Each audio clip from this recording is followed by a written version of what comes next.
compañeras y compañeros que tienen la gentileza de seguirnos en esta nueva emisión de Hilando Fino.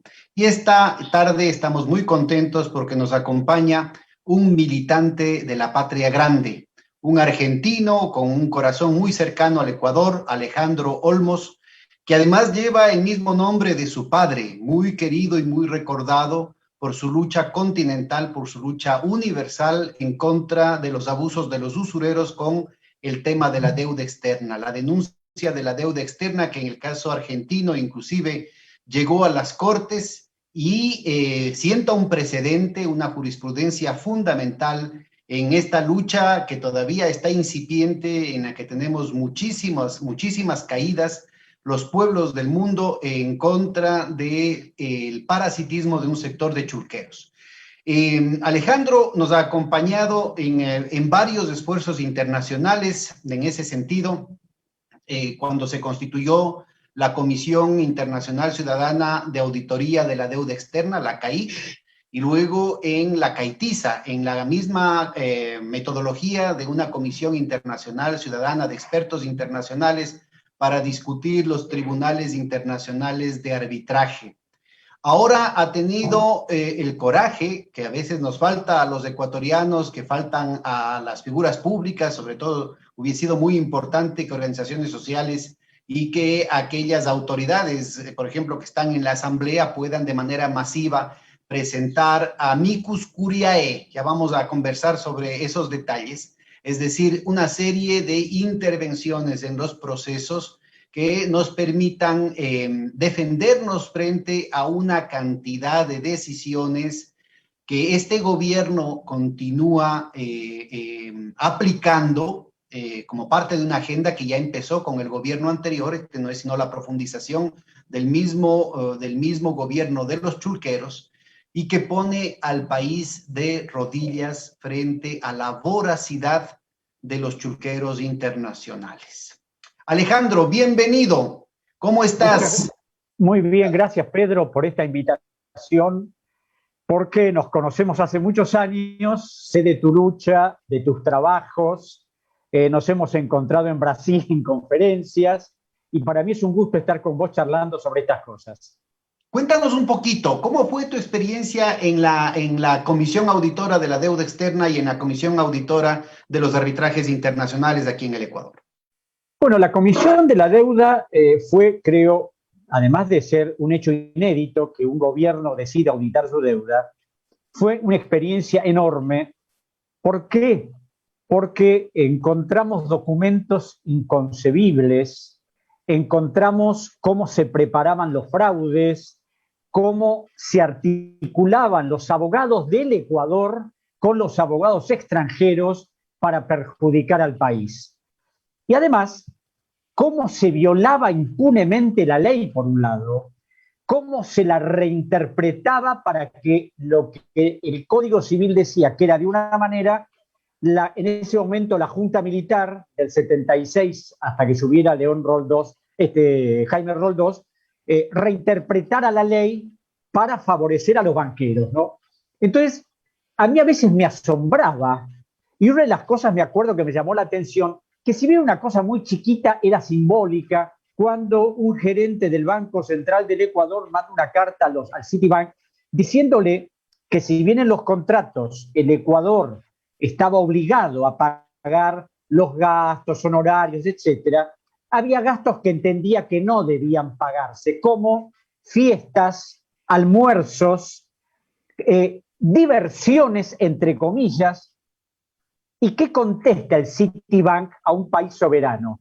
Que primeramente no les van a mandar las facturas, sino simples resúmenes, y que de acuerdo al contrato tienen que pagarlo. Sí, y esto es un mínimo reflejo. Hace un minuto te comentaba yo que el procurador del Estado ecuatoriano, Carlos Larreategui Mendieta y Guido Garcés Cobo, emitieron dictámenes. Guido Garcés es procurador de Argentina, ¿verdad? No. En ese momento eran los dos ecuatorianos, los dos ecuatorianos. Larreategui y Guido Garcés Cobo, y emitieron un dictamen aprobando los convenios Brady que le había sido dictado por los abogados norteamericanos y mandado al Ecuador. Ese mismo dictamen fue mandado a la Argentina, y si uno compara los dos dictámenes hechos por el ecuatoriano y el argentino, son exactamente iguales, al extremo del vasallaje que en la parte final del dictamen, tanto el ecuatoriano como el argentino decían lo mismo, que en razón de que ellos no conocen la legislación de los Estados Unidos, se confían en lo que le dicen los abogados norteamericanos. Una cosa que me pareció inconcebible, que yo le planteé al presidente Correa, me acuerdo, en una de las reuniones que tuvimos, diciéndole, por lo menos se podía haber tomado el trabajo el procurador de leer durante un mes lo que es la legislación de los Estados Unidos. Por si acaso, para nuestra audiencia, el procurador es el abogado defensor del Estado ecuatoriano, o sea, es la persona que es pagada por el Estado ecuatoriano para defender supuestamente los intereses nacionales, lo cual hace todavía más patético lo que nos está contando Alejandro. Claro, además, en Argentina pasó lo mismo entonces. Exactamente lo mismo. El mismo texto. El mismo texto. Lo que pasa es que cuando yo me acuerdo, fui a la Procuraduría, que tiene un archivo muy bien, es decir, todo está muy bien archivado. No lo digas porque lo van a quemar, lo van a destruir como hicieron también con la Contraloría, lo van a quemar. Cualquier atentado van a decir que alguien, algún correísta, algún comunista, algún historiador metiche como vos ha ido a quemar los archivos de la Procuraduría. Cuidado, no lo digas. Claro, lo que pasa es que yo me traje a Buenos Aires fotocopias certificadas de los documentos, ¿no? Bueno, y cuando estuve un mes y medio trabajando, me di cuenta que todos los procuradores firmaban lo que le mandaban del exterior, excepto un abogado que un día le dice a uno de ellos, nosotros no podemos dictaminar de acuerdo a lo que nos mandan, hay que estudiar el contrato y proceder en consecuencia. No sé qué pasó con ese abogado de la Procuraduría. Ya salió, seguro. Siempre se hacía lo mismo. Es decir, mandaban los contratos al Ministerio de Finanzas y el ministro de Finanzas, o en su caso el presidente del Banco Central del Ecuador, lo mandaba a la Procuraduría diciendo lo siguiente: le adjunto el modelo de dictamen al que usted deberá ajustarse. Historiador documentado, historiador preparado, historiador con experiencia y sobre todo que conoces estas triquiñuelas del poder para inventar verdades, para reeditar la historia y peor aún en esta época de la posverdad, en esta época de los fake news y de las fake histories, ¿no? Alejandro, tú acabas de escribir un libro y de publicar un libro sobre este tema, ¿verdad? Muy documentado. Claro. Es decir, el libro fundamentalmente trata sobre toda la estructura jurídica que permite el endeudamiento. Ahí le dedico un capítulo, por supuesto, a esto que acabo de contar del Ecuador y de la Argentina, y muestro cómo el Poder Judicial, siempre sensible a la presión de los bancos internacionales, y cómo los países terminan abdicando de su soberanía a los efectos de favorecer todo este tipo de cosas que, como decís, hacen los chunqueros. No solo porque en los contratos se renuncia a la soberanía del país, sino porque nos incorporamos al CIADI, nos sometemos a arbitrajes privados. Es decir, el país deja de tener soberanía sobre sus actos fundamentales y la entrega a otros. ¿Cómo se articula, cómo continúa tu lucha, la lucha de muchos pensadores latinoamericanos, de muchos pensadores a nivel internacional en contra de las cadenas de la deuda externa, con ese precedente imborrable que protagonizó tu padre? Cuéntanos un poquito, sobre todo para las nuevas generaciones, Alejandro. En la Argentina, después que se murió mi padre, yo seguí trabajando, seguí luchando, y tuve de alguna manera la suerte de que el fiscal federal que impulsa la causa junto conmigo, es decir, es una persona totalmente comprometida con estas cosas, pero la justicia llega a un punto donde se frena. ¿Y por qué se frena? Porque en todas las deudas, tanto en la ecuatoriana como en la Argentina se llamó estatización de la deuda privada, en el Ecuador se llamó securitización. Es decir, ahí toca a los grandes poderes nacionales y extranjeros. Eso solamente para hacer acuerdo, solo para hacer acuerdo a los jóvenes. Acá en el Ecuador eso se dio en la época de Hurtado, después de la conveniente desaparición del presidente Roldós, de la cual estamos conmemorando justo en estas épocas los 40 años. El gobierno de Hurtado es el que permitió ese subsidio gigantesco. No había plata para la educación, no había plata para la salud, no había plata para la gente, no había plata para los gobiernos seccionales, pero les dio toda la plata a los banqueros y a las grandes empresas que se habían endeudado irresponsablemente. Y lo planteó como un tema técnico y casi nadie conoce de eso, con el eufemismo de la sucretización, así como ahora se están encontrando el eufemismo de la monetización, de la concesión para encubrir privatizaciones dolosas, así también en esa época se encubrió este salvataje doloso a grandes empresas, a grandes fortunas, ¿no es cierto?, a través del eufemismo técnico de la sucretización. Continúa, por favor. Pero una cuestión Ecuador, paralela en Argentina, ¿verdad? En el Ecuador no se pudo investigar esta parte. En la Argentina sí, porque cuando volvió la democracia en 1983, en ese momento el presidente Alfonsín ordenó investigar la deuda privada transferida al Estado.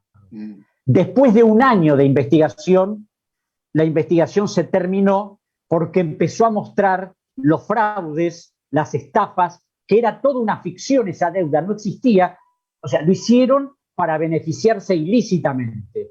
Eso le costó la renuncia al ministro de Economía, que se tuvo que ir. La investigación fue archivada y después destruida. Y tuve la suerte de encontrar a varios peritos auditores del Banco Central que tenían duplicados oficiales de lo que habían hecho.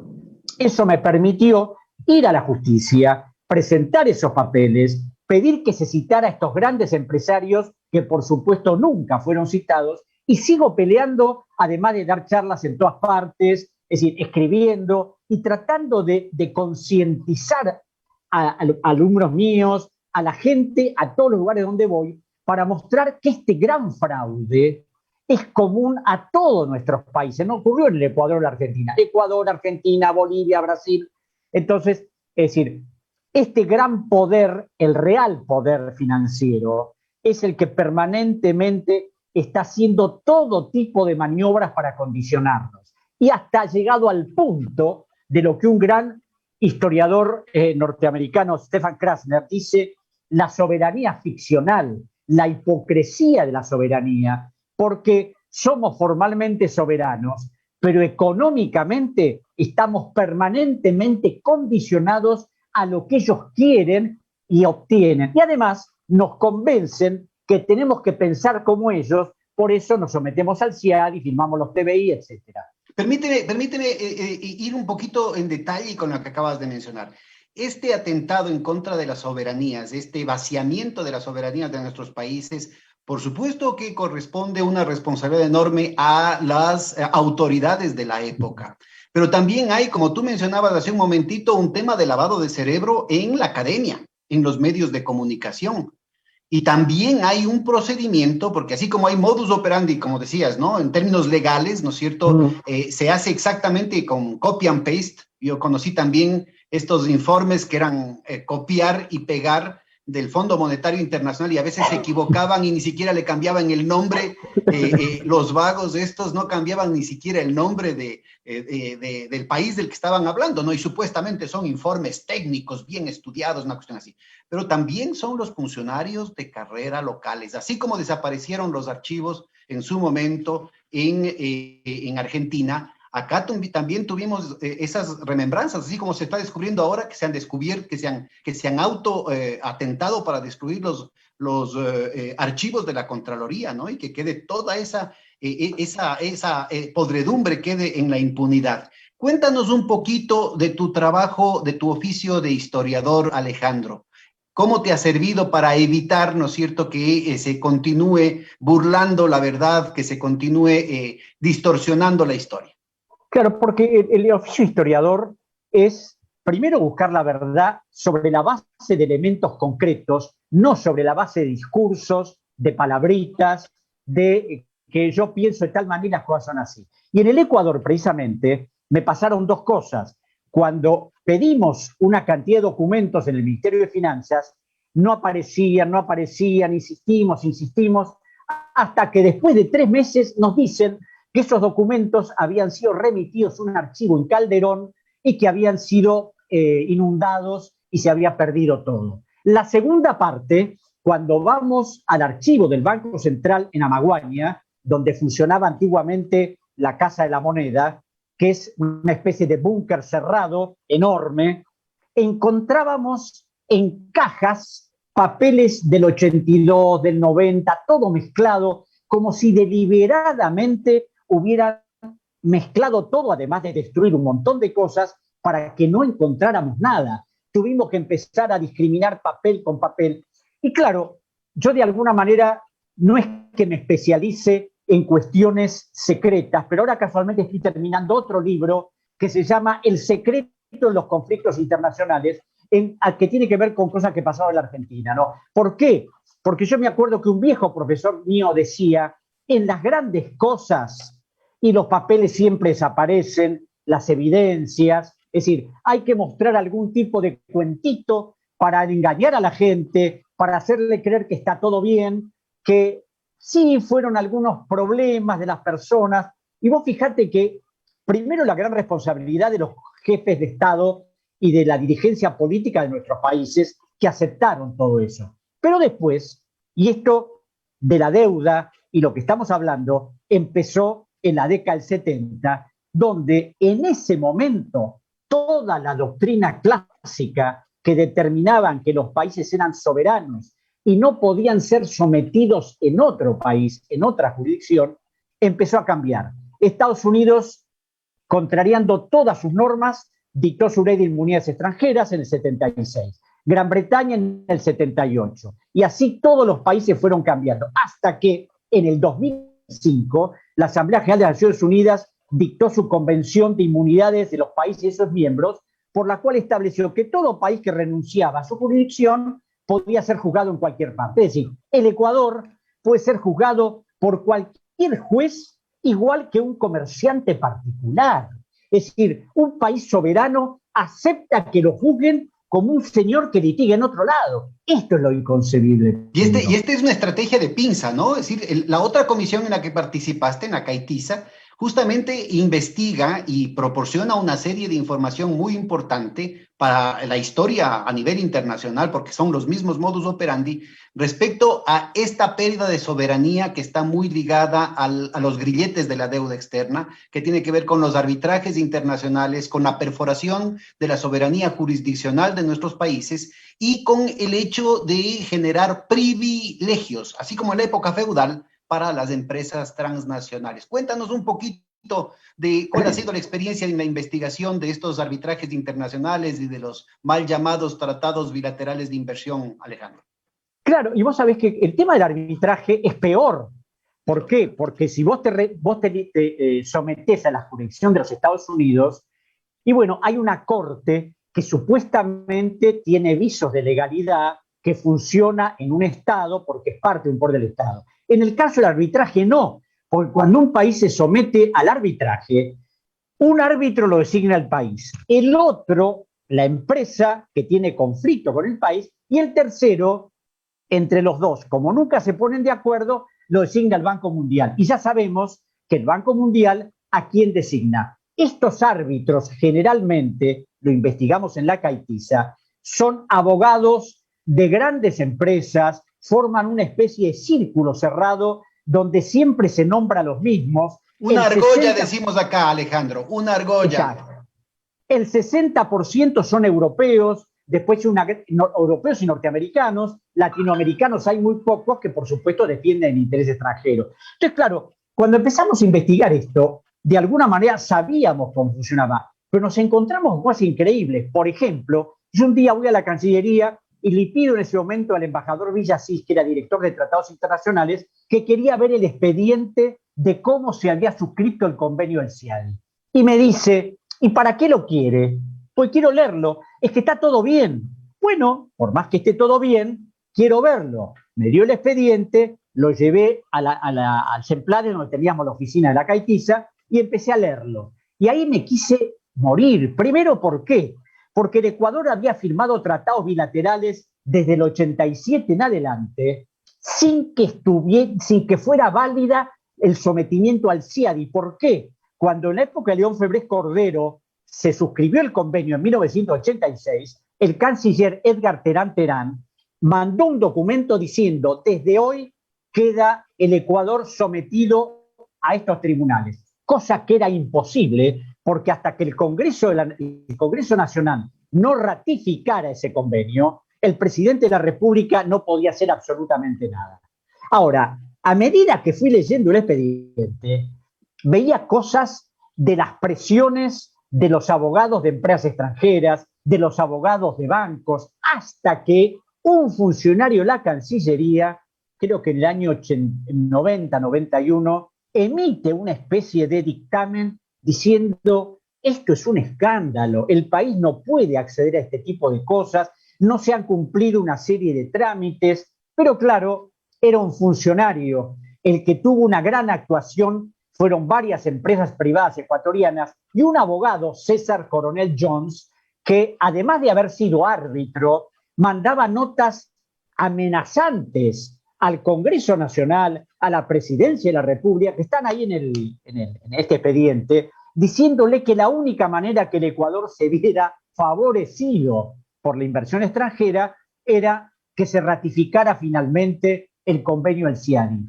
Te interrumpo porque mencionas dos puntos que yo creo que es muy importante recalcar para nuestra estimada audiencia. La primera es el hecho de que siempre hay, ¿no es cierto?, una oveja negra en toda función pública que termina saliendo en defensa del interés nacional. Obviamente son los funcionarios públicos que más temprano que tarde terminan saliendo o terminan siendo apabullados por la aplanadora de los intereses creados, de lo que ahora llaman los gringos del deep state, ¿no? El Estado profundo. Sí. Primero eso, muy importante. Siempre hay la gente que sale en términos de la decencia, no necesariamente ni es de izquierda ni de derecha, probablemente no le interesa el tema político, simplemente cumplir con decencia su trabajo. Primer punto. Segundo punto que yo creo que es verdaderamente fundamental es esto de este señor que ha salido, como siempre hay, pues, ¿no?, los mejores abogados que el dinero puede comprar a favor de irse en contra del país, para ir a defender intereses antinacionales. Porque la propaganda de siempre ha sido que con eso va a venir la inversión extranjera.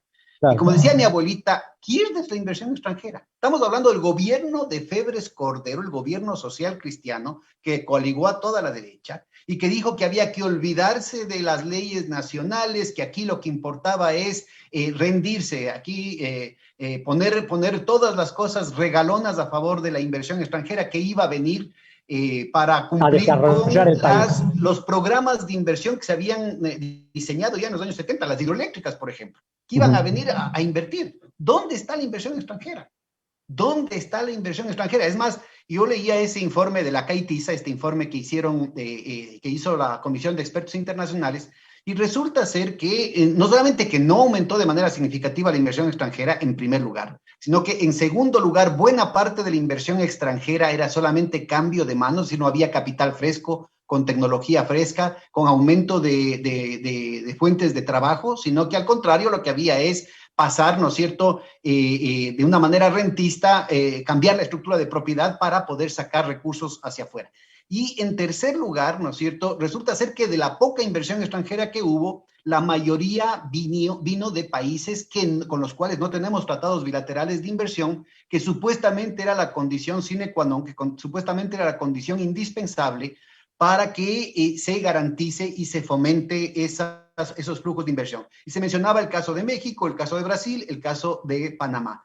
Yo diría que también hay cómo ubicar la evidencia económica internacional con el propio Brasil, que es el país que después de México, bueno, en el caso de América del Sur es el país que en los últimos 60 años ha recibido los mayores volúmenes de inversión extranjera y que hasta ahora, ya con Bolsonaro las cosas están cambiando, hasta ahora no ha hecho operativo ningún tratado bilateral. Tratado bilateral. Muy importante tomar en cuenta. Solamente con el vicio de los economistas, como vos eres historiador y con un fuerte sesgo al derecho, yo quería ahí meter una cuñita. Sigue nomás. No, es que es cierto. Entonces, claro, el Congreso finalmente en el 2001, recién en el 2001, aprueba el convenio y el presidente Gustavo Noboa Bejarano emite el decreto por el cual se ratifica. Curiosamente, la Corte Constitucional a la que se le había pedido opinión, en ese momento era el Superior Tribunal de Justicia, es decir, el Tribunal Constitucional. Tribunal de Garantías Constitucionales se llamaba entonces. Constitucionales, uno de sus miembros era el doctor Hernán Salgado Pesantes, actual presidente de la Corte Constitucional del Ecuador. Pero entonces no debería extrañarnos el hecho de que la Corte Constitucional se pronuncie de la manera más inconstitucional, paradójicamente, ¿no es cierto?, diciendo que hay que hacer expeditos el regreso del Ecuador al CIADI, ¿no? En un momento además tan delicado en que al país le toca pagar el tema de Perenco, el tema de Chevron Texaco y una cantidad de arbitrajes totalmente absurdos, y no solamente contra justicia, contra derechos, sino en contra de cualquier sensatez y de sustentabilidad de algún criterio de proporcionalidad, ¿no? Claro, lo que pasa es que acá siempre en estas cosas hay un grupo de personajes que se repiten, porque Salgado en el 2001, César Coronel Jones también ahora, en este momento, haciendo lobby para que se firmara el convenio con el CIADI, y lo había hecho ya en la época de Lenín Moreno. Entonces, lo preocupante es que estos señores tienen gran influencia y poder para seducir a muchos ingenuos o no tanto y coaligarse con los que tienen los resortes del poder para poder hacerlo. Por si acaso, yo simplemente pongo algunos nombres para que la gente vaya hilando cabos. El tema de que, por ejemplo, el doctor Salgado, que es un jurista muy reconocido aquí en el Ecuador, pertenece al grupo del doctor Hurtado, lo que era antes la democracia cristiana, y que después de todas las fechorías que han cometido tienen que tener un perfil bajo. Ni mencionan el hecho de que pertenecen a esa estructura orgánica que todavía funciona hasta ahorita, porque es Hurtado, Maguad, la sucretización, la crisis financiera, el salvataje bancario y todas las leyes que se han venido tomando desde la época de Moreno y ahora con Lasso, ¿no? Es la eminencia gris detrás de esos gobiernos. Pertenecen justamente a grupos de abogados que han estado favoreciendo, a veces con discursos inclusive nacionalistas, progresistas, pero que han estado defendiendo los intereses transnacionales. Son abogados que inclusive de este grupo es Alberto Ray, por ejemplo, que ha sido árbitro internacional, ¿no? Hay grupos que, como tú decías, son esto que Stiglitz llama las puertas revolventes y que inclusive han tenido gente dentro de la Procuraduría. Creo que ahora el hijo del doctor Salgado, la hija del doctor Salgado es directora de patrocinio en la Procuraduría, ¿no? Claro, Claudia Salgado Levy, que ha escrito montones de trabajos a favor del arbitraje. Y una de las cosas notables de todo esto, Pedro, es que acá en ciertos gobiernos hay una continuidad. ¿Por qué? El gobierno de la militar en 1977, como el Código Civil prohibía el sometimiento a la legislación extranjera, lo reinterpretó a través de un decreto para que el país se pudiera someter. Ese es el artículo, solamente te completo, ese es el artículo 505 del Código Civil que de manera que durante décadas, si no son desde la época de Andrés Bello, creo que es, porque es Andrés Bello el que nacionaliza eso para toda América Latina, basado en el Código Napoleónico. Aquí son solamente revisiones muy puntuales. El Código Civil aquí en el Ecuador inclusive tiene la retórica muy antigua, muy arcaica, precisamente porque son solamente unas revisiones coyunturales que se hace sobre cuerpos jurídicos que han tenido muchísima trascendencia. Entonces se está revirtiendo una norma jurídica que ha tenido al menos décadas en el país y que constituye uno de los pilares de la Constitución, de la construcción de una soberanía jurisdiccional en cualquier estado, ¿no? Claro, ahora eso pasó en esa época.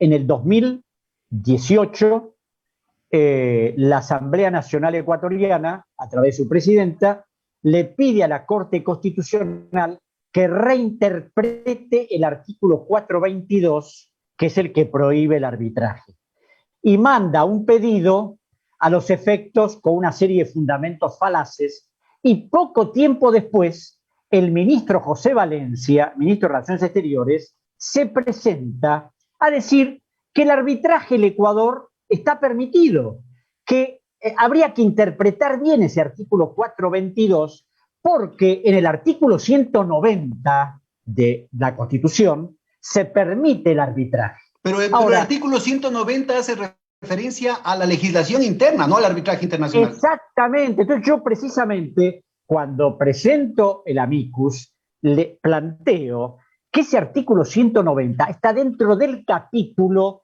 de la legislación nacional y únicamente autoriza el arbitraje en cuestiones internas, a tal punto que es obligatorio en cuestiones por el cuales se va a someter al arbitraje. Pero como un complemento, es muy importante, pero es como un complemento, el arbitraje como un complemento al sistema judicial interno del país. Es un arbitraje interno que respeta la norma, las leyes y que no se contrapone de ninguna manera al sistema judicial ecuatoriano, ¿verdad? Claro, y tan interno es que a los efectos de hacerlo es necesaria la opinión del procurador del procurador del Estado. En el caso de cuestiones referidas al CIADI, el procurador no interviene porque ya hay un convenio internacional que obliga al país a someterse. Pero bueno, estas reinterpretaciones son las que hicieron que Teresa Núquez, una de las juezas de la Corte Constitucional, fuera en el 2018 a hablar a la Asamblea Nacional y hablar de las maravillas del arbitraje que favorece el desarrollo, bueno, toda esta especie de discurso habitual. Pero mira, aquí tenemos un problema muy grave, ¿no? Que además está, insisto, está carcomiendo no solamente la integridad moral del Estado ecuatoriano, del deber que tiene el Estado ecuatoriano de proteger los intereses nacionales, sino que está carcomiendo la institucionalidad y el propio sistema jurídico. ¿Cómo es posible? Yo insisto, el procurador es el abogado defensor del Estado ecuatoriano. ¿Cómo es posible, no es cierto, que aparezca en el procurador? Estábamos hablando hace un momento, ¿no es cierto?, de la directora de patrocinio, que en lugar de defender el interés nacional, está defendiendo el interés de las transnacionales. Justamente el abogado defensor del Estado ecuatoriano tendría que estar contrapuesto a los intereses de estos tratados y de estos intereses de las transnacionales que le están demandando al Estado ecuatoriano por miles de millones de dólares. Y resulta ser que al contrario dicen que los que tienen la razón son la parte opuesta. O sea, es como le haga el caso al que me está acusando, ¿no es cierto? Claro, precisamente cuando vos recién me preguntabas esto de mi función del historiador, es decir, qué es lo que hago, qué es lo que busco, cuando empecé a ver este tema tan complejo de volver de nuevo al CIADI, pido los antecedentes de la doctora Claudia Salgado Levy, la hija del presidente de la Corte Constitucional, y ahí me encuentro con una enorme cantidad de trabajos y monografías de ella, todas a favor del arbitraje internacional. Entonces, siendo ella, el cargo exacto de ella es directora de Asuntos Internacionales de la Procuraduría del Estado. Es decir, todo convenio internacional pasa por ella.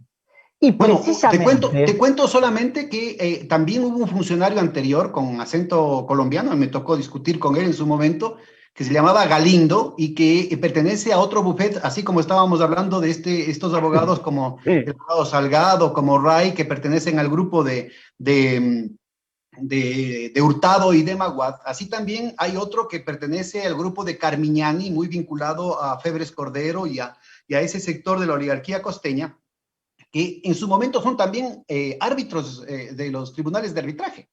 Entonces, claro, son parte. ¿Cómo es posible que estén tanto en la Procuraduría como en la Corte Constitucional gente que tiene un conflicto de intereses porque en lugar de defender el interés de la nación, están defendiendo estas argollas que funcionan en los arbitrajes internacionales?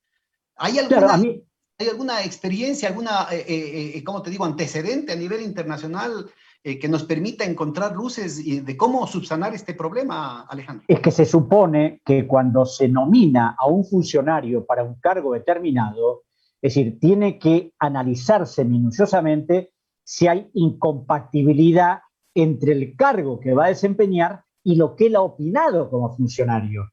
Porque en el caso de la doctora Salgado Levy, ella ha opinado a favor del arbitraje internacional. Su padre fue miembro de la Corte que aprobó el arbitraje internacional cuando suscribió el convenio del CIADI en el 2001. Es decir, acá hay una unión, no es que porque el padre y la hija pueden tener opiniones diferentes, acá no tienen la misma, lo que tendría que haber obligado a Salgado a excusarse cuando lo recusamos. Pero también claro, debió haberse excusado entonces esta doctora Núquez, ¿verdad? Porque ha tenido su tesis que mencionabas hace un momentito, militantemente a favor de los arbitrajes internacionales.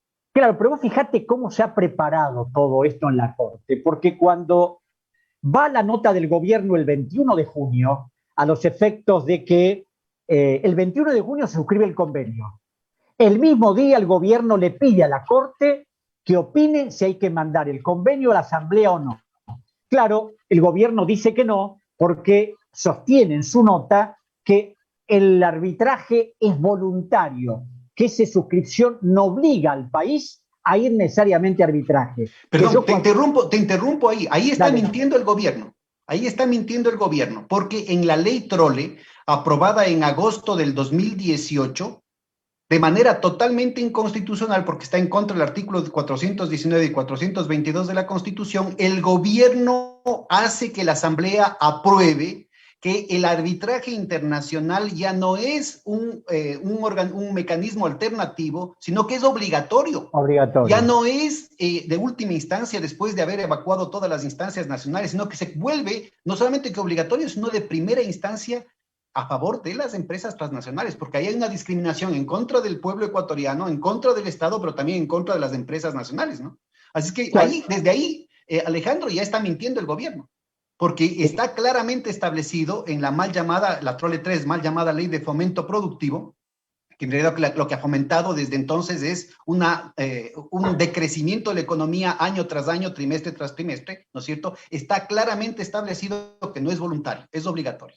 Claro, pero el gobierno miente y la Corte acepta la mentira, porque la Corte acepta esto de que el convenio y citan párrafos del convenio del CIADI por el cual el gobierno que suscribe ese convenio no está obligado necesariamente a solicitar el arbitraje. Ahora, hay una cosa que es elemental. Si yo firmo un convenio es para adherirme y utilizarlo, porque si no lo voy a utilizar, el país no se va a someter a arbitraje. ¿Para qué firmo ese convenio? Es como 1 más 1 son 2. Pero ¿qué ocurre? Acá está todo preparado y viene preparado desde el 2018 para que el Ecuador vuelva al CIADI, ya ha vuelto, vuelva a los tratados bilaterales, vuelva a someterse a la jurisdicción arbitral y los acreedores y los inversores vuelvan a hacer lo que quieran del país y sigan saqueándolo como lo hicieron durante décadas. Y además... Perdón, ahí me parece que hay una nueva mentira. Porque si es que dice eso el documento del gobierno de que el Estado va a apelar, también es una mentira porque estos tribunales de arbitraje están dispuestos por la norma para actuar en una sola dirección. No es cierto que el gobierno puede demandar a una transnacional. Solo las transnacionales pueden demandar al gobierno. No es cierto que una comunidad, por ejemplo, las comunidades del Oriente, como en el caso que nos quieren los pájaros disparando las escopetas, en el caso Chevron Texaco, no es que las comunidades pueden ir al CIADI a demandar a la Texaco por la contaminación. Solo las empresas pueden demandarle al Estado. Así es que no es cierto, en ningún momento, también está mintiendo ese documento del gobierno, porque en ningún momento el Estado ecuatoriano puede acudir al CIADI. El Estado ecuatoriano está siempre en el banquillo de los acusados. El gobierno puede eventualmente mentir. Lo que es inconcebible es que un jurista del prestigio de Salgado y otros tantos accedan a esa falsedad y reproduzcan lo que dice el gobierno a los efectos de evaluar que el convenio, porque además hay otro tema, Pedro. En el artículo 419, numeral séptimo de la Constitución, se establece que en casos de tratados internacionales que tengan estas características, obligatoriamente tienen que ir a la Asamblea Nacional. Ahora, no lo han querido mandar a la Asamblea porque no tenían seguridad de que la Asamblea lo aprobara. Entonces dijeron, la Corte seguramente habrán hablado a la Corte, habrán dicho, miren, esto hay que firmarlo así, así, porque te digo, hay cosas que no se documentan y por supuesto no hay un papel que diga que el gobierno habló con los jueces de la Corte para decirle hagan esto, pero sí hay un hecho significativo de cómo se operó.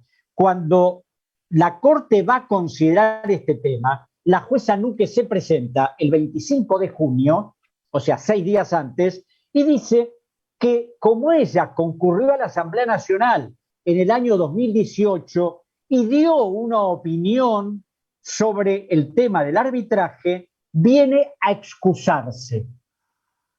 A los 2 días me presento yo y la recuso diciendo que no solo había declarado en 2018, sino había escrito su tesis de doctorado, y cuando la Corte rechaza mi presentación, en vez de analizar lo que yo decía, se limita a decir que la doctora Núquez dijo eso en el 2018 y que eso no tiene entidad suficiente para que ella se excuse. Porque si hubiera ido a mi planteo, tendrían que haber analizado la tesis de doctorado, tendrían que haber analizado las monografías que cité, y allá les iba a resultar mucho más difícil. Por eso creo que aquí estaba todo muy bien articulado para liquidar esto rápidamente, porque cuando lo recusa a Pesantes, Salgado Pesantes. Perdón, a Salgado Pesantes, la Corte rechaza mi recusación diciendo que ya habían resuelto aprobar el convenio del CIADI. Entonces, no era cierto. No era cierto. Es decir, se ve que antidataron en la resolución. ¿Podrías darnos las fechas, por favor, de cuándo es lo que tú presentaste estos documentos? Eso tienes todo documentado, ¿verdad? Sí, se lo presenté un día antes de que saliera la resolución de la Corte. Un día antes. Pero claro, es decir, indudablemente, cuando hay un propósito de hacer algo, Pedro, se coaliga el Poder Ejecutivo, el Poder Judicial, y más en estos casos de funcionarios donde uno ve que el actual procurador del ecuatoriano fue a plantear el arbitraje en el caso Perenco, y quién fue una de las funcionarias principales, la hija de Salgado Pesantes. Entonces, es lógico que ellos en este momento tienen un propósito deliberado de que todo lo que se pudo desmontar al irse del CIADI, al denunciar tratados bilaterales, vuelva de nuevo al comienzo. No hay ninguna independencia de las funciones, aquí les bajaron línea, ¿no es cierto? Y ni siquiera es de algún órgano electo, sino que es bajado línea directamente de las transnacionales, ¿no? Claro, además yo tengo experiencia en la Argentina, o sea, acá ocurre exactamente lo mismo. O sea, aquí se ríen a carcajadas del Poder Judicial porque o lo presionan de manera indirecta, amenazando con sacar un juez, o van a visitarlo a decirle, mire doctor, es cuestión fundamental. Cuando en la Argentina, antes de firmarse el acuerdo con Chevron, se dio traslado al procurador general, a la Procuradora General de la Nación para que dictaminara. Y la procuradora, contradiciendo toda la doctrina argentina, dijo que si el convenio con Chevron, firmado, que se iba a firmar en el 2013, no se firmaba, a pesar de que ya había orden del Tribunal de Sucumbíos que había enviado a la Argentina para que se embargaran los activos de Chevron, dijo que si ese convenio no se firmaba, significaba un enorme perjuicio económico para el país. Y lo que es inconcebible es que el procurador de un país, en vez de manejarse con términos legales, se maneje con términos económicos y diga, y no, económicamente, si esto no se aprueba, puede ser una catástrofe para la economía argentina. Detengámonos un momentito en esto que dices, por favor, porque ese es el otro cuento, ¿no? Es decir, miren, es que toca aguantarse lo de los arbitrajes internacionales, por más que no nos guste, porque si es que no aceptamos eso, primero que no van a venir las inversiones extranjeras, ya hemos discutido eso no es cierto, no hay evidencia histórica ni en el Ecuador ni en otras partes de que así funcionan las cosas, ¿no? Yo recuerdo un ministro del gobierno anterior, además rico heredero de una rica heredera, ¿no es cierto?, sí, porque son así las cosas, prometió que iban a venir primero 9.000 millones de dólares de inversión extranjera y después habló de 15.000 millones de dólares de inversión extranjera. De nuevo, ¿de dónde está esa inversión extranjera? Pero después viene este puntito que tú dices y que se lo repite con insistencia, y es la doctrina de Goebbels, ¿no? Una mentira dicha 1000 veces se convierte en una verdad. Una verdad. Es que va a ser un perjuicio enorme para el país si es que no aprobamos esas condiciones, si no nos sometemos a estas iniquidades, ¿no? Entonces, yo creo que es muy importante el que nos detengamos un paréntesis para describir qué son estos arbitrajes internacionales, de los cuales uno de ellos es el CIADI, ¿no? Al cual se está regresando de una manera totalmente insensata, suicida, diría yo. Pero que hay muchos otros de este tipo. Yo haría acuerdo, y corrígeme, por favor. Primero, se tratan no de cortes, porque les quieren dar una reputación. Aquí estamos hablando de árbitros que están ganando, que no son de carrera, Son privados. Son privados. Además que, como mencionabas, ¿no es cierto? Hay un estudio de Cecilia Olivetti, que también formó parte de la comisión en la que tú estuviste, que muestra claramente, es decir, la lista de los abogados. Ahí habla de 15 abogados, de 7 bufetes de abogados que tienen, pero el grueso de todos los arbitrajes, ¿no? Buena parte de los arbitrajes son solo un chantaje, es decir, nunca se registran, porque como se sabe que los estados van a salir perjudicados, entonces se los arregla a puerta cerrada antes de llegar a la indemnización, a la multa que finalmente va a llegar. Y luego resulta ser que los árbitros ganan honorarios proporcionales a la multa que ponen, es decir, uno es el ingreso si es que dicen que no hay multa, claro. Otro es el ingreso si la multa es de $70 millones, otro es el ingreso si la multa es de $10,000 millones, como en el caso de Chevron Texaco aquí en el Ecuador. Entonces, mira, estamos hablando de piratería abierta, ¿no? Que se quiere dar ahí, Pedro, una cuestión de que se trata de una cuestión reverencial, de que es un tema de la comunidad internacional. Mira, es un tema que verdaderamente no tiene nada de institucional, y al punto que, por ejemplo, en el caso Perenco es clarísimo, ¿no? En una demanda similar que le hace Burlington, también referida a la Ley 42 aquí en el Ecuador, igual que el caso Perenco, Ley 42 aquí en el Ecuador, estos árbitros, que son árbitros vendidos utilizando el lenguaje del fútbol, ¿no es cierto?, dicen que no hay ninguna base y desechan la demanda. Y en el caso de Perenco, pues le están diciendo que el Ecuador tiene que pagar $412 millones. Con un agravante, Pedro, que cuando vos vas a litigar a un tribunal en el exterior, te falla el juez, apelás a la Cámara, te falla la Cámara, puedes llegar hasta la Corte Suprema de ese país. En el caso del arbitraje, el arbitraje es inapelable. Lo que dice el árbitro es ley y es obligatorio acatar ese dictamen, ese laudo. Entonces no es que después que opinan los árbitros podés discutirlo. No se puede discutir más. A lo sumo plantear una nulidad en caso de que hubiera en el trámite hubiera algún tipo de cosa que no fue tomada en cuenta. Por otro lado, todos los trámites son secretos, reservados. Ni siquiera tienen la obligación de justificar jurídicamente su fallo, ¿verdad?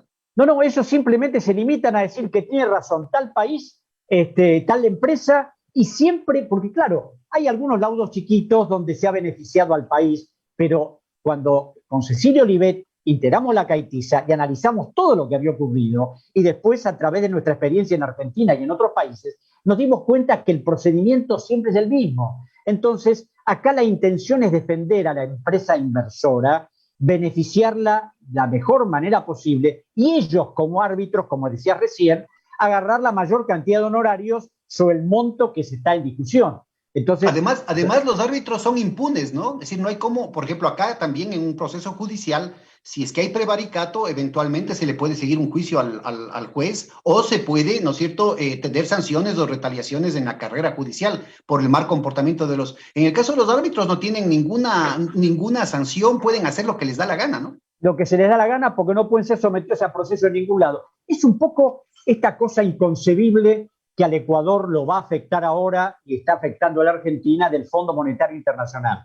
El Fondo Monetario Internacional puede dañar a nuestros países, pero no puede ser cuestionado en ninguna parte del mundo, ni aún dentro del sistema de las Naciones Unidas, porque tiene inmunidad el fondo, sus directores, sus operadores, sus funcionarios, tienen inmunidad de archivos. No existe tribunal alguno en el mundo, ni la Corte de la Haya, que pueda acceder a los archivos del Fondo Monetario, por lo cual pueden hacer lo que quieran y nadie puede impugnarlos ni tratar de que corrijan su actuación o lo que han dañado a un país lo paguen de alguna manera los que integraron esa institución. Es todo un sistema perfectamente estructurado, Pedro, en los TBI, el CIADI, el sistema de la deuda, todo está orquestado para que los países tengan que ceder permanentemente y generalmente no se animan a enfrentarse a esto. Por eso, pero aquí es importante, resumamos este punto. Estamos hablando de un sistema paralelo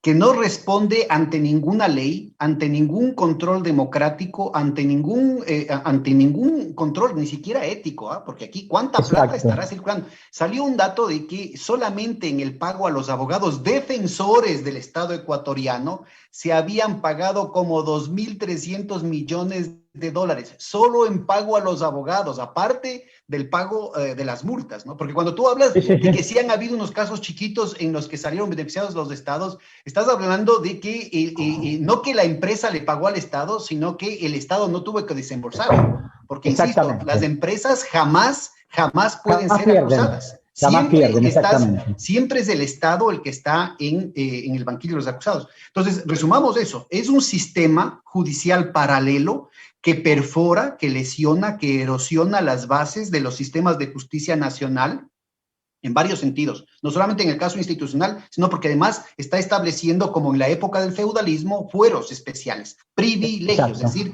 legislación privada que solamente beneficia a cierta parte en perjuicio de los demás. Estás discriminando a la población que tampoco puede poner alguna demanda en contra de los abusos de las transnacionales, ni en casos de envenenamiento, ni en casos de muerte, como en el caso de Chevron Texaco, ni en casos de perjuicios ecológicos, ni en casos de perjuicios a la salud de la gente, ni en casos de perjuicios económicos, ¿no? Pero además perjudicas también a las empresas nacionales. Es decir, tienes una situación en la que las empresas nacionales se convierten en actores de segunda clase frente al poder de las transnacionales. Basta con que te registres, ¿no es cierto?, como hizo un periódico ecuatoriano en Panamá, como una de las empresas fantasmas, esas empresas que llaman shell companies, ¿no es cierto?, estas empresas que son solamente la carcasa, y que además ahí, como salió la película esta, a propósito de los Panama Papers, hay una película con Meryl Streep y ¿quién estaba ahí? Pues, y Al Pacino creo que estaba ahí, que plantean justamente de esta empresa que simplemente se encargaba de esta bufete de abogados que se encargaba de fabricar empresas fantasma para después venderlas al mejor postor, ¿no? Y que desde esas empresas podrían tranquilamente demandarle al Estado Nacional, pero está directamente perjudicando a la población, perjudicando al Estado y perjudicando a la empresa nacional. Y dicen que con eso se va a favorecer la inversión. ¿Cómo es posible? Además, fíjate que en el caso de Chevron, en la Argentina vivimos algo muy concreto que tiene que ver con esto del Ecuador. Cuando se ordenó el levantamiento del embargo pedido por el Tribunal de Sucumbíos y se firmó el convenio con Chevron, ese convenio estuvo secreto durante 2 años y un senador nacional peleó en los tribunales y le dijeron que no en todas las instancias hasta que llegó a la Corte y la Corte finalmente falló para que le mostraran el contrato. ¿Por qué no quería mostrar el contrato? Porque ese contrato estaba estructurado sobre la base de 8 compañías offshore que tenían el propósito de evitar que Chevron tuviera en la Argentina algún tipo de problema en caso de cuestionamiento. Se blindaba toda la actividad de Chevron a través de esas empresas donde estaban todas radicadas en paraísos fiscales, en el estado de Delaware y en otros, para evitar que cualquier litigio fuera a esos lugares y no a los tribunales de la República Argentina. Pero mira, nuevamente aparece este modus operandi, ¿no es cierto?, yéndose en contra de la ley, yéndose explícitamente en contra de los intereses nacionales, no solamente el Ecuador, sino otros países. Lo mismo pasa con el caso de Perenco. Yo no sé cómo puede aceptar, no solamente el Estado ecuatoriano, sino cómo puede aceptar el propio CIADI un arbitraje de una empresa que supuestamente alega, ¿no es cierto?, el ser una empresa francesa, y utiliza el Tratado Bilateral de Inversiones con Francia, cuando en realidad es una empresa que para evadir impuestos y no pagar impuestos en Francia, es decir, para violar la ley, para cometer delitos en Francia, se domicilia en las Bahamas. ¿Cómo es posible que el Estado francés, cómo es posible que así como hay funcionarios venales aquí en Ecuador, haya funcionarios venales en Francia, país supuestamente desarrollado, que se va en contra del interés del Estado francés para amparar la fuga de capitales, para amparar la evasión de impuestos, para amparar el cometimiento sistemático de infracciones a la ley en Francia, protegiendo una empresa que adrede se domicilia en las Bahamas para perforar la jurisdicción francesa. ¿Cómo es Ahora, posible utilizar eso? hay una gran responsabilidad en los gobiernos, tanto el ecuatoriano como el argentino, porque el artículo 55 del convenio del CIADI establece que ese laudo no podrá afectar el orden jurídico del interno. país. Ese es un punto fundamental, que además, Ahora, Alejandro, este es un tema sí, crucial porque, por ejemplo, acá el procurador inmediatamente se pronuncia en lugar, el procurador, insisto, es el abogado defensor del país, ¿no es del cierto? país. Inmediatamente se pronuncia dándole la razón a la transnacional, pero además, ¿no es cierto?, ni siquiera explora otras líneas de defensa del Exacto. interés nacional. Y dice, no, hay que apurarse a pagar 412 millones de dólares. Y después se vienen los 10.000 millones. ¿De dónde se va a pagar si el país no tiene plata para nada? El Entonces, yo creo procurador que es muy tendría, importante este tema que tú mencionas, ¿no es claro, cierto? tendría Porque que no haber solamente impugnado eso. hay que impugnar eso, pero además el Ecuador, y yo sé que también Francia, y yo sé que también Argentina, somos signatarios del Convenio de Nueva York de 1958 y en ningún momento, al menos el Ecuador, en ningún momento ha rescindido ese convenio. Y ese convenio establece las condiciones de aceptación o no de cualquier laudo internacional. Y eso es en cualquier momento del proceso. Es decir, el Ecuador tiene cualquier derecho para decir que no antes del arbitraje, durante el arbitraje y cuando ya esté finalizado el arbitraje. Lo ¿Por que qué no pasa se es que exploran esas posibilidades? si el procurador no lo hace, por supuesto, la empresa seguirá adelante. Lo Pero que no habría que solamente eso, hacer, no solamente que la empresa va a seguir adelante, sino que otras empresas que hasta ahora no han presentado harán lo demandas mismo, van harán a lo decir, mismo. pero si es el arca está abierta, pues no, lo que está haciendo el procurador, el abogado defensor del Estado Nacional está diciendo con una campanita, vengan nomás y demándennos.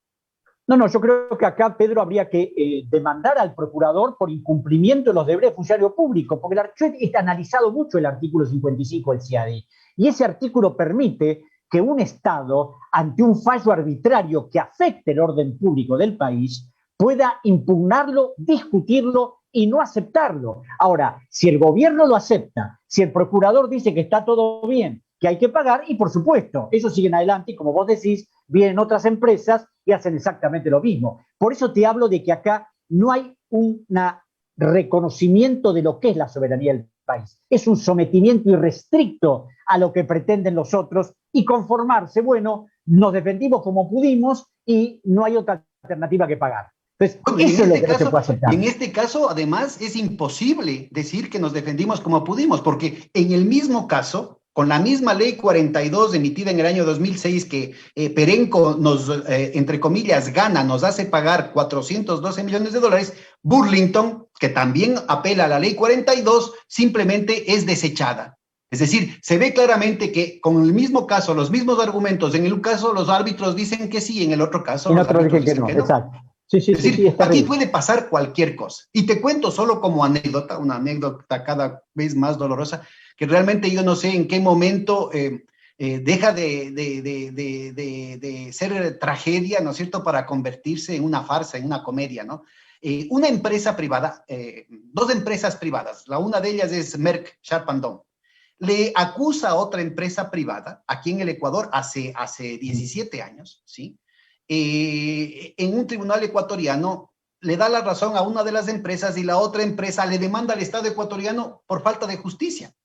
Entonces, si hubiera sido el fallo contrario, la otra empresa le hubiera demandado al Estado ecuatoriano por También. falta de justicia. Es decir, la hemorragia no acaba. Así, Bueno, vos sabés ¿hasta que, dónde va a llegar? Pedro, hay un gran jurista argentino que en el 92, analizando todas estas cuestiones, escribió un libro que se llamaba Un país al margen de la ley, mostrando cómo la Argentina en determinado momento había hecho lo que hoy sigue haciendo y lo que hizo el Ecuador. Entonces, si los funcionarios encargados de defender al país, encargados de defender su soberanía, el procurador que es el abogado del Estado, que tiene la obligación de defenderlo, acepta lo que le imponen las grandes empresas transnacionales, y bueno, el Ecuador está indefenso. Entonces, yo pienso que todos los que nos ocupamos de estas cosas, tenemos que hacer todo lo posible para terminar con esto. A mí, te soy sincero, me extrañó que solo una asambleísta, Mónica Palacio Zambrano, haya presentado un amicus y todos los demás guardaran silencio y no se presentaran montones de amicus para crear una situación realmente de que la Corte no se la viera tan fácil. Un paréntesis chiquito, por favor, para la audiencia. ¿Qué es esta cosa tan rara del amicus curiae? Vienes aquí con estos latinajos y nos dejas pero apantallados. Cuéntanos, ¿qué es un amicus curiae para sacarle el mito al tema? El amicus curiae se llama amigos del tribunal. Es decir, una persona que no tiene injerencia en un pleito puede presentarse, mostrar elementos para tratar de que eso se resuelva conforme a derecho. Y eso es lo que hicimos desde la Argentina y lo hizo esta asambleísta, Mónica Palacios, y otra persona, creo que también presentaron algo. Y la plataforma Va por Ti Ecuador, ¿no? Creo que estuvo exacto, también. La plataforma Va por Ti con Alex Flores, a los efectos de que la Corte tuviera en cuenta una serie de elementos y resolviera sobre eso. Es decir, eso se puede presentar en cualquier pleito. Donde ahí está una invitación abierta a Alejandro para las organizaciones sociales, ¿no es cierto? Ahora que están en un proceso de redefinición, de reflexión respecto a la gravedad de cosas que están pasando más allá de esa antinomia correísmo, anticorreísmo, izquierda versus derecha. Aquí estamos jugándonos del futuro del país. Es que ahí están las organizaciones populares, ahí están las facultades de derecho, que son las que verdaderamente deberían pronunciarse sobre este tema, y ahí están también los propios legisladores, ¿no? Que es parte de su función, parte de su tarea, el estar enterados de estos riesgos gigantescos a la soberanía jurídica del país, ¿no?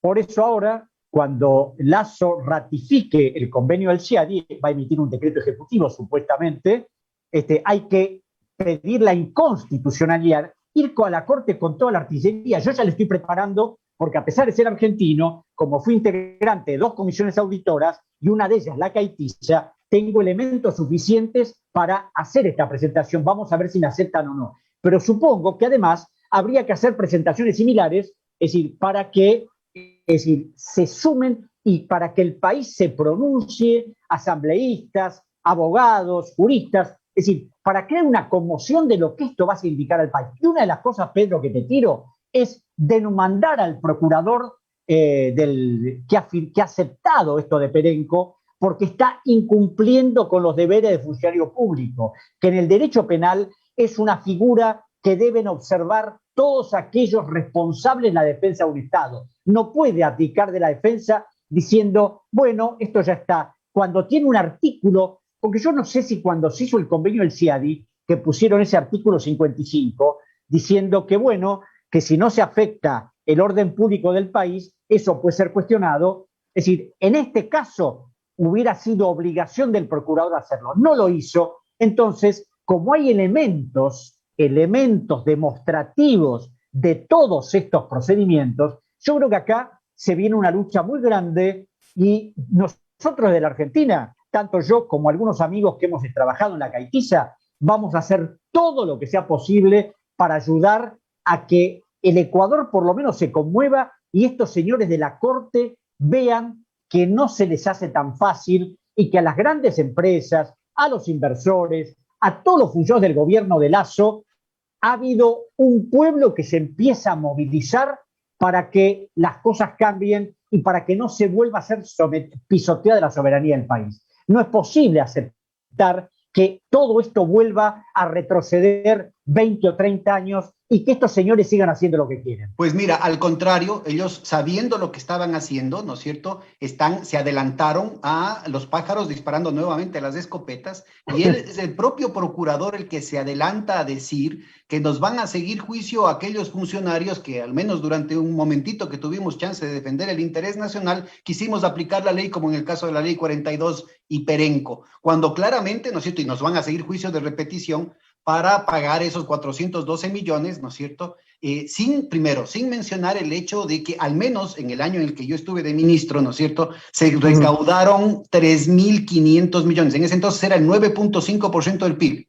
Con eso, ¿no es cierto?, se generó una infraestructura. En el año 2008 se subió del 3% al 13.4% del PIB de inversión en puertos, carreteras, refinerías, hidroeléctricas. En el 2013, cuando yo ya no estuvo llegando hasta el 16.6% del PIB de inversión pública, de inversión que servía de proyectos estratégicos para el país, que cambiaron la matriz energética, que cambiaron la matriz productiva, que redujeron costos, que mejoró las condiciones de vida, que permitieron duplicar el Producto Interno Bruto del país. Pero no se menciona nada de eso, y lo que quieren justamente es escarmentar cualquier política de defensa del interés nacional, cualquier política que ponga alguna traba a ese interés parasitario y rentista de estas transnacionales. Yo creo que es muy importante y la tarea en la que estás empeñado, creo que no es un caso específico del Ecuador, es una lucha continental.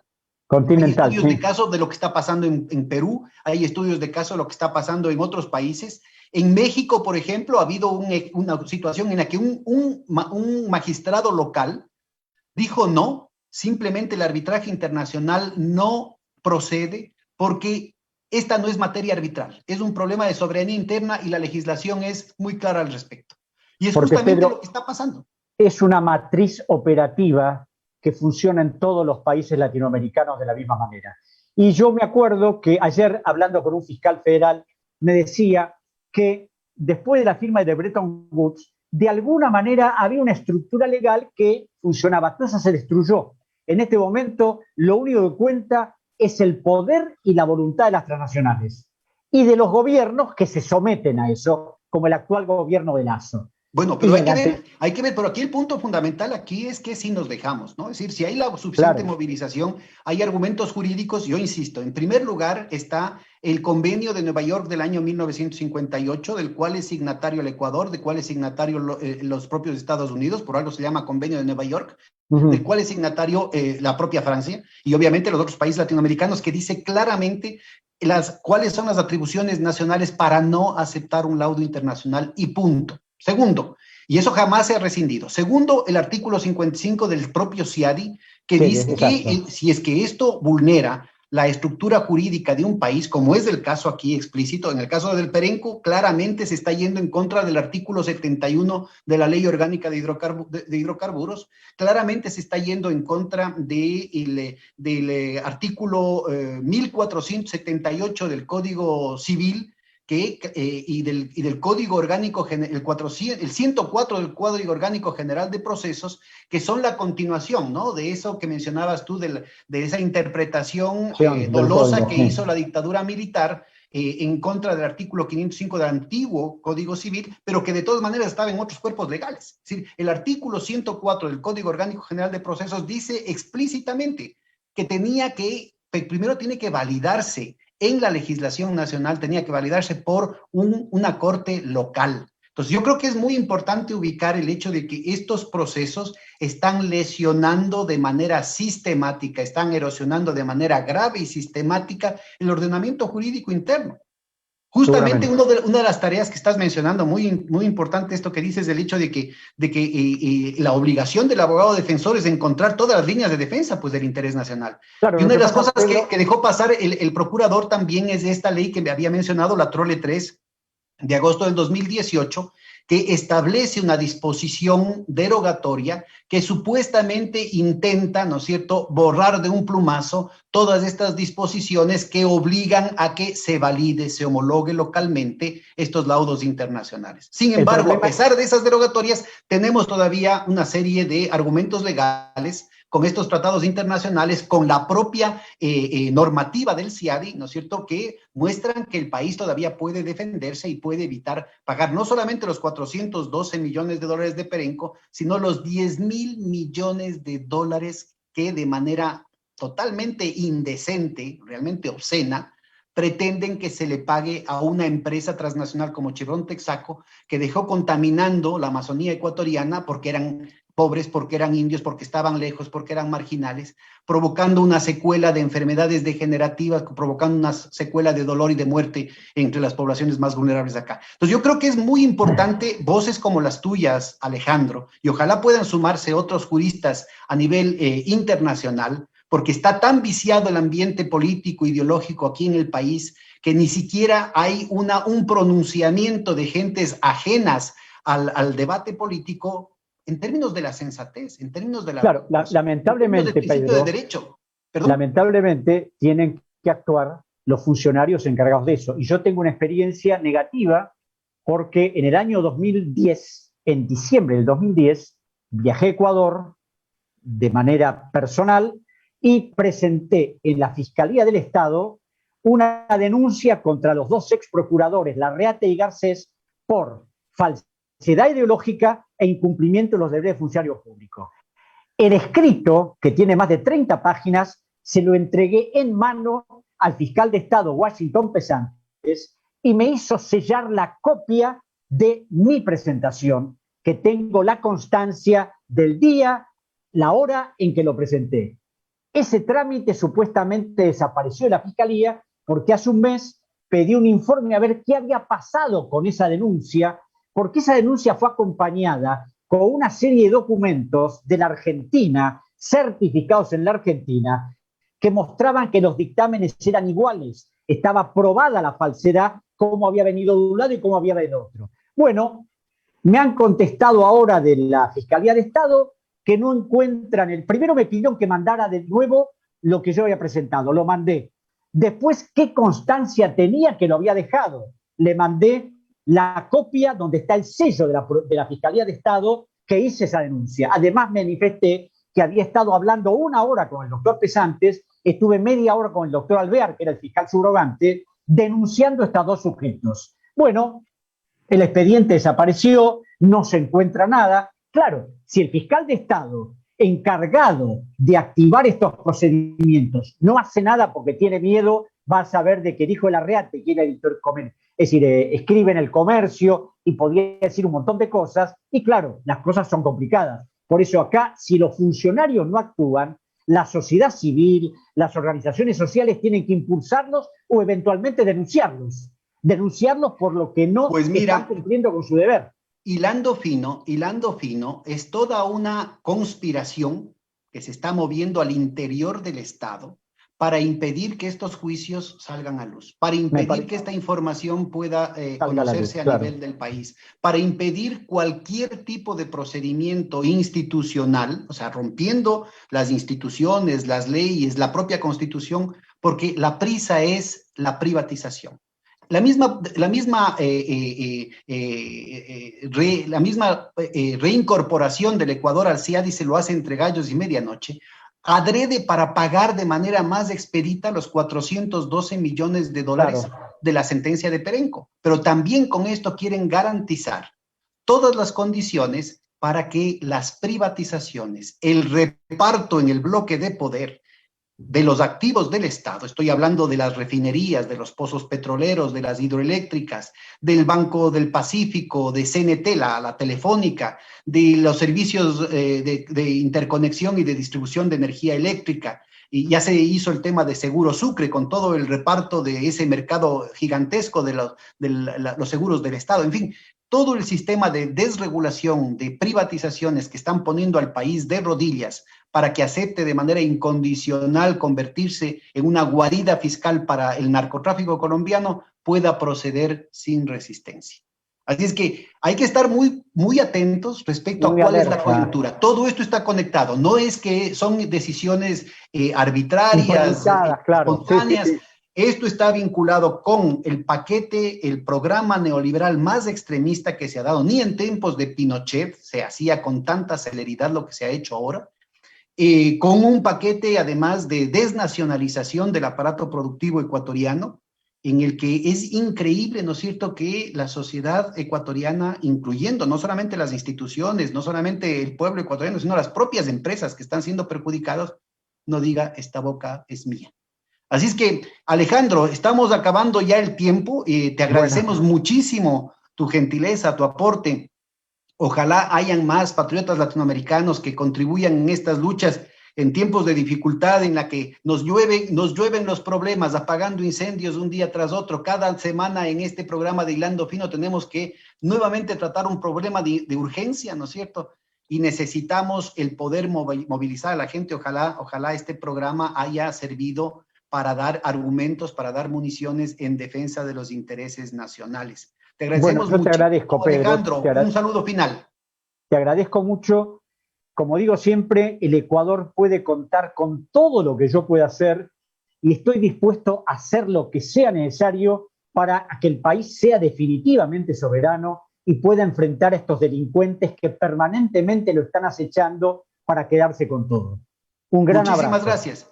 Muchísimas gracias, Alejandro. Muchísimas gracias al equipo de Hoja de Ruta que nos ayuda con este espacio y con la infraestructura para generar este tipo de referentes que ojalá permitan que la gente siga hilando fino y no se no se trague estas ruedas de molino que se han convertido en el pan cotidiano, no solamente de los medios de difusión, sino lastimosamente también de la academia. Muchísimas gracias a todos. Nos vemos la próxima semana.